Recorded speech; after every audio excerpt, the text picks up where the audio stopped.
So, Brahmarpanam Brahmahavi, Brahmagnau Brahmanahutam, Brahmaiva tena gandavyam Brahma karma samadhina.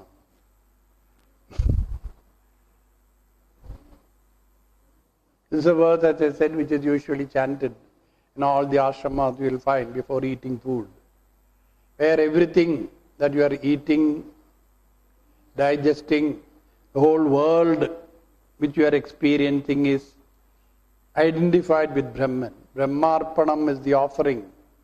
Brahma Havi, the Havis that is offered, the ghee.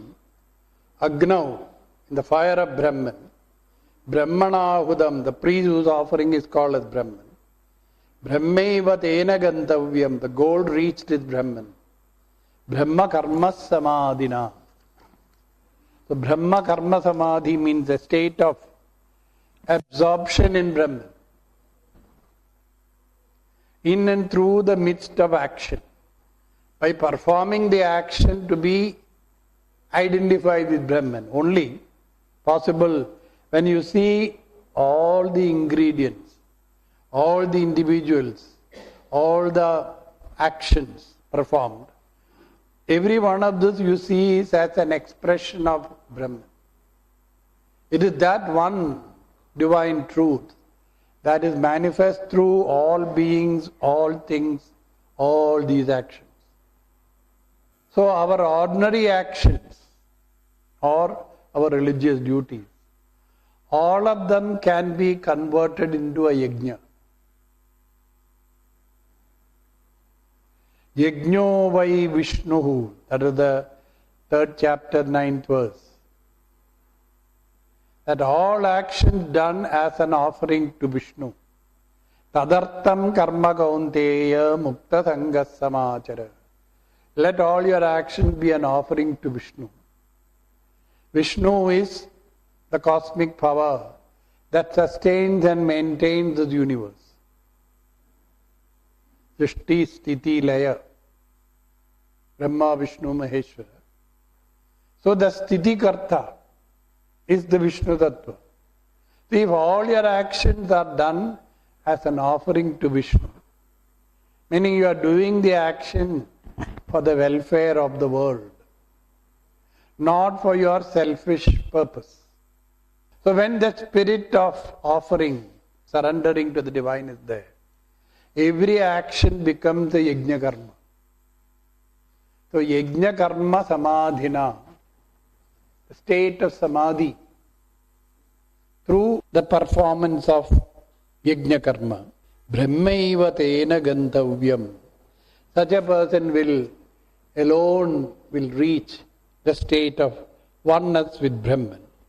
So this karma ultimately culminating in that knowledge. Brahma karma samadhi. So in the midst of action you are in samadhi. You are in tune with Brahman. When that perfect attunement is there, seeing everything as a manifestation of that divinity alone, that is called Brahma karma samadhi. There is no sense of ego, separateness from anything else. You are ever rooted in the knowledge, the Brahman is within me, without me, nay, in the whole universe. Now, the next few verses up to 33, Bhagavan uses the word yajna to describe different spiritual sadhanas. So first of all, we must understand that here by the word yajna, he means the sense of offering, the sense of dedication, the sense of sacrifice. You are giving to the divine. And in that process of giving, ultimately what is it that you can give? Your own ego. Elsewhere, the Upadesha Sadham, Ramana Maharshi says there, the last verse, Aham Brahmasmi nija vibhanakam mahadidam tapo Ramana Vagiyam. According to Ramana, this is the greatest tapas. To put an end to the aham, ahankara. which will reveal the presence of Aham as a Supreme Brahman. The ego must be eliminated. And all the sadhanas at the physical or mental level is ultimately meant for that.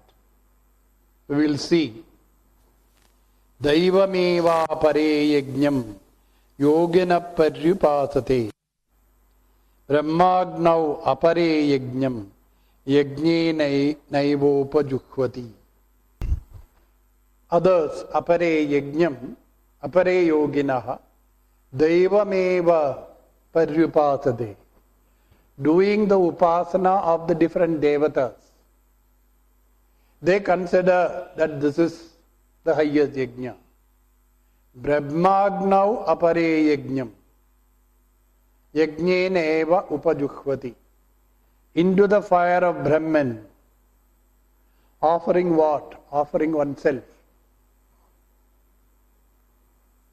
Yajnena eva upajuhvati. Self-sacrifice, you can say that. Offering the self-ego as a aahuti into the fire of Brahman. So, to reach the state of realization of Aham Brahmasmi, this Aham must come to an end. It has to be eliminated.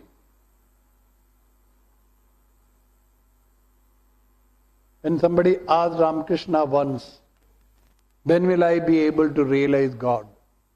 He was in a little hurry, it seems. Ramakrishna said, when this I ceases to be. The ego thinks that realizing God is some possession. The ego always wants to possess things, no? To get from the world. I say that idea you must totally eradicate from your mind. By getting things, you are not going to attain moksha. Moksha has nothing to do with getting. It is always in giving, abandoning, renouncing.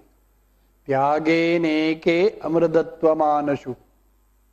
So, sacrifice this little self into the fire of Brahman. The ego has to end. The I has to end. Shrotradin indriyani anye samyamagnishu jukvati. Shabdadin vishayan anye indriyagnishu jukvati. So Shrotradin, all the jnana indriyas, these indriya sense organs, samyamagnishu jukvati anye.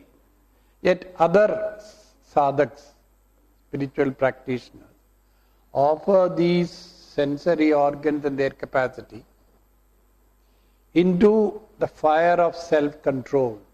By not indulging in sense pleasures, they are offering all the indriyas into this fire of self-control.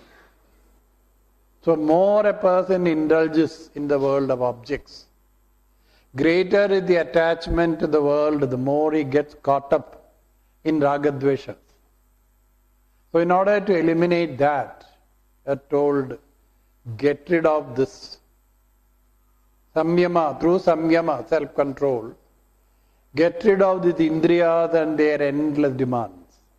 Don't cater to them. Shabdadin vishayani anye. The various sensations from the Shrotra, the Shabda comes. All these Vishayan sense objects, Indriya Agnishu Juhvati. It's as if when you are receiving stimuli from the external world, that these stimuli from the world are offering into Samyama, Indriya Agnishu, the fire of sense organs, into which all sensations are poured. See, all these are metaphors. You got to meditate upon each of this to understand the full depth of meaning. At this moment we just don't have time. I am not going into that much detail regarding this. Basically cultivate self-control, thereby reduce your dependence upon these external objects and their disturbance it creates in you. So the senses have to be, you're not to be indulgent with them, but keep them under check, so that whatever energy that is wasted in the pursuit of the sense objects can be rechannelized. Sarvani indriya karmani prana karmani chapare atma sambhama yogagno jukhvadi jnana deepite. All the actions of the indriya, sarvani indriya karmani, the movement of the prana, atma samyama yogagno, into the Agni, this offering is made into Atma Samyama, into self-control, self-denial. Jnana Deepite. So as the sensations come from the world, they are entering our mind through the sense organs. If it is Jnana Deepita, kindled with knowledge, the light of knowledge means every sensation is possible because this Atma Tattva is present. Atma is the source of Jnana, the Jnana Shakti. I am conscious of the world of objects. Unless this light of consciousness is there, I will not be able to experience anything.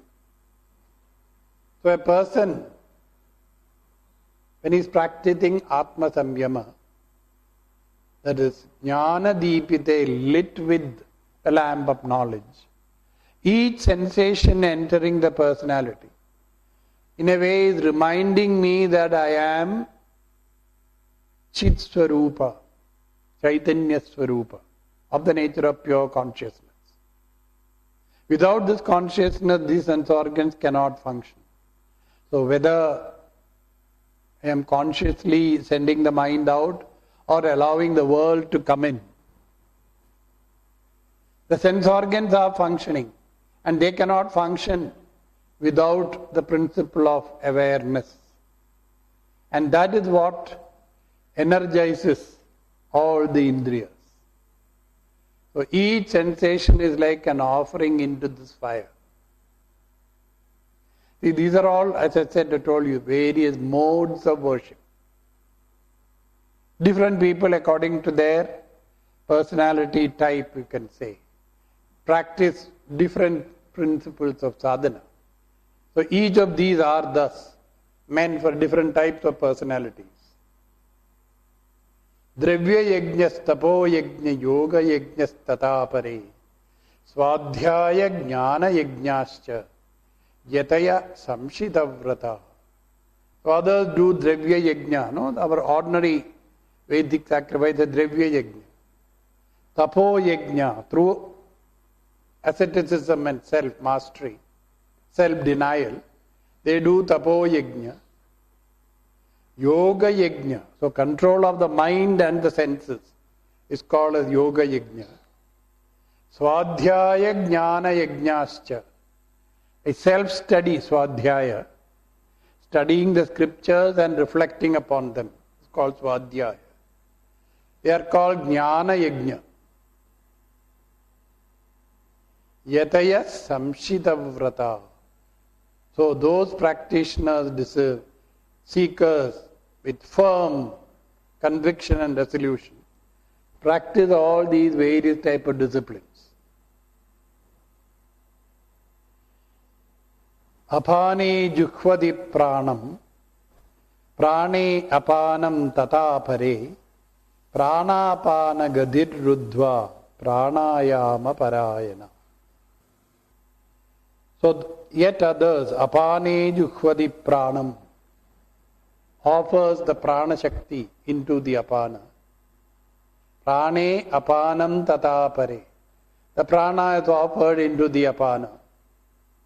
It's a form of pranayama that is practiced in a school of yoga called Kriya Yoga. Paramahamsa Yogananda's books you read, there he will be constantly referring to Kriya Yoga. So this 29th verse of 4th chapter of the Gita, this is the practice that he used to particularly emphasize. It's that it's a pranayama. Apare niyatahara, others with controlled intake of food. Pranan praneshu juhvati. Prana Shakti itself is offered into the prana by controlling the intake of food. Apare niyatahara pranan praneshu jihvati. Sarvepi ete yajnavido yajnakshapita kalmasha.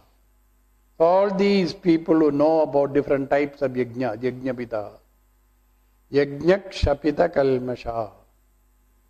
There are those whose personality has been, kshapita means purified, of all the imperfections. Yajnakshapita kalmasha. By the practice of all these yajnas, which are spiritual disciplines, yajnashishta amrita bhujo yandi brahma sanatanam. So by the practice of all these various disciplines, they are those trying to reach yandi brahma sanatanam, that supreme Brahman. Na ayam lokosti. Nothing can be attained in this loka ayajnasya. So he who is not ready to sacrifice will not achieve anything here.